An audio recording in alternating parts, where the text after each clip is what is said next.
सास संग जी प्यार से कहना था निरंकार जी। सास संग दासी एक कजरी गीत बोलने जा रही आशा परवान करना। बुझी जोत जली हरि दर पे आई पिया बिगड़ी बनी जाई पिया ना।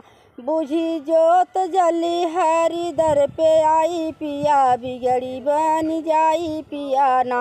पर्दा आँखी के हटावा सुरमा ज्ञान के लगावा। पर्दा आँखी के हटावा सुरमा ज्ञान के लगावा। सुरमा ज्ञान के लगावा। सुरमा ज्ञान के लगावा।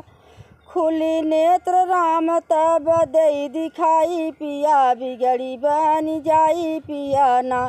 खुली नेत्र राम तब दई दिखाई पिया बिगड़ी बनी जाई पिया ना। बुझी जोत जली हरि दर पे आई पिया बिगड़ी बनी जाई पिया ना।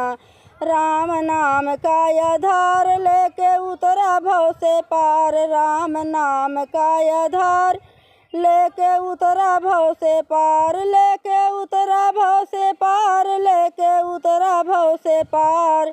4 दिन का जन्म सुफल होई जाई पिया बिगड़ी बनी जाई पिया ना। 4 दिन का जन्म सुफल होई जाई पिया बिगड़ी बनी जाई पिया ना।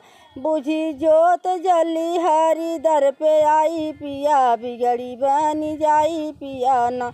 छोड़ा मन का गरूर भजन कर तू जरूर। छोड़ा मन का गरूर भजन कर तू जरूर। भजन कर तू जरूर। भजन कर तू जरूर। फिर हजूर तोर अंग संग देखाई पिया बिगड़ी बनी जाई पिया ना। फिर हजूर तोर अंग संग दिखाई पिया बिगड़ी बनी जाई पिया ना। बुझी जोत जली हरि दर पे आई पिया बिगड़ी बनी जाई पिया ना। पूजा हरिहर देव छोड़ा सारा मन का भेव। पूजा हरिहर देव छोड़ा सारा मन का भेव। छोड़ा सारा मन का भेव। छोड़ा सारा मन का भेव। धूली चरणों की बनारसिला लगाई पिया बिगड़ी बनी जाई पिया ना।